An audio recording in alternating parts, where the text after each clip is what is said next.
Pembelahan sel adalah proses penting bagi kelangsungan hidup makhluk hidup. Manusia mulanya hanya berbentuk satu sel. Kemudian satu sel itu membelah menjadi dua sel. Kemudian dua sel membelah lagi menjadi 4 sel. Terus menerus sel-sel itu membelah hingga jumlahnya mencapai lebih dari 200 triliun sel saat sudah menjadi manusia dewasa. Itu semua adalah karunia dari Tuhan yang Maha Esa yang harus kita syukuri bersama. Dalam proses pembelahan sel terjadi perubahan bentuk dan fungsi masing-masing sel, di mana sel-sel yang memiliki bentuk serta fungsi sama akan bergabung dan membentuk suatu jaringan.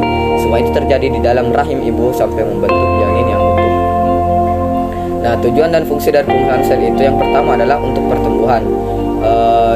Contohnya makhluk hidup itu mengalami pertumbuhan. Kemudian makhluk hidup tumbuh karena hal itu disebabkan karena makhluk hidup tumbuh karena sel-sel yang ada di dalam tubuhnya yang mengalami pembelahan dan bertambah banyak, yang saya katakan tadi sampai miliaran.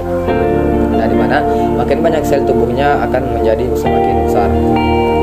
Tujuan yang kedua adalah untuk perbaikan, di mana saat ada bagian tubuh yang luka, maka jaringan di tempat itu rusak. Untuk memperbaiki kerusakan jaringannya, maka sel di jaringan tersebut harus membelah diri untuk menggantikan posisi jaringan yang rusak agar luka bisa sembuh. Yang ketiga, untuk reproduksi, di mana hal ini sudah dijelaskan di atas bahwa manusia awalnya adalah salah satu sel, yakni sel telur yang selalu dibuahi oleh sel sperma.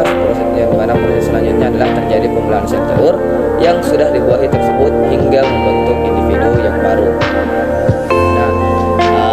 Kemudian saya akan melangkah ke pembahasan selanjutnya, yaitu tentang jenis-jenis pembelahan sel, di mana menurut Rudolf Virchow pada tahun 1855 menyebutkan bahwa selula atau semua sel hidup berasal dari sel yang sudah ada sebelumnya, di mana sel-sel ini selalu berkembang dengan cara membelah diri, di mana pembelahan sel dibedakan menjadi beberapa. Yang pertama adalah mitosis, yang dimana mitosis terjadi pada sel-sel tubuh atau sel somatik makhluk hidup untuk mengganti sel yang rusak. Yang kedua adalah meiosis, terjadi hanya pada sel-sel kelamin yang menghasilkan sel gamet, sel telur atau sel sperma untuk proses reproduksi.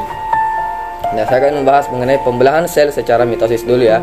Adalah pembelahan sel yang menghasilkan dua sel anakan dengan karakter sama seperti sel induk secara genetik.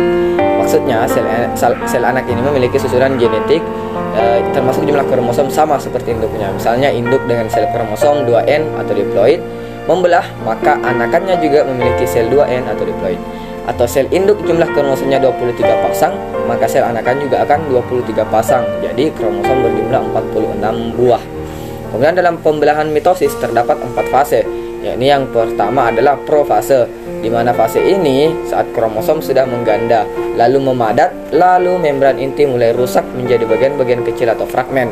Yang kedua adalah metafase, di mana fase ini adalah saat kromosom berjajar pada bidang pembelahan. Yang ketiga adalah anafase, di mana proses ini adalah saat kromosom bergerak menuju kutub yang berlawanan. Lalu pada akhir anafase, kedua kutub sel memiliki kromosom yang jumlahnya sama. Dan yang keempat adalah telofase, fase di mana membran inti mulai kembali bergabung lalu terbentuk dua sel anakan yang bersifat diploid. Di fase akhir telofase terjadi pembelahan sitoplasma yang dikenal sebagai sitokinesis atau terbentuk cincin pembelahan hingga sitoplasma menjadi dua sel anakan. Nah, saya akan menjelaskan pembelahan sel yang kedua, yaitu pembelahan sel secara meiosis, di mana biasa disebut sebagai pembelahan reduksi. Merupakan pembelahan sel dengan hasil 4 sel anakan yang tiap-tiapnya membawa hanya separuh jumlah kromosom induknya, sehingga jumlah kromosom yang dimiliki oleh sel anakan adalah N atau haploid.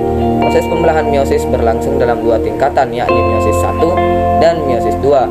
Meiosis 1 di mana profase 1 membran inti itu mulai rusak menjadi bagian-bagian kecil atau fragmen dan kromosom sudah mengganda kemudian memadat. Kemudian metafase 1, kromosom berjajar pada bidang pembelahan. Dan yang ketiga, anafase 1, kromosom bergerak menuju ke kutub-kutub yang berlawanan. Kemudian telofase 1, kromosom homolog memisah dan bergerak ke kutub-kutub yang berlawanan. Lalu membran inti mulai terbentuk kembali dan terbentuknya dua sel anakan yang bersifat haploid. Kemudian meiosis 2, di mana pertama profase 2, yang dimana membran inti mulai rusak menjadi bagian-bagian kecil. Nah, kemudian metafase 2, kromosom berjajar pada bidang pembelahan. Ketiga, anafase 2, kromosom bergerak berjarak menuju ke kutub-kutub yang berlawanan. Telofase 2, membran inti terbentuk kembali, lalu terbentuk 4 sel anakan yang bersifat haploid.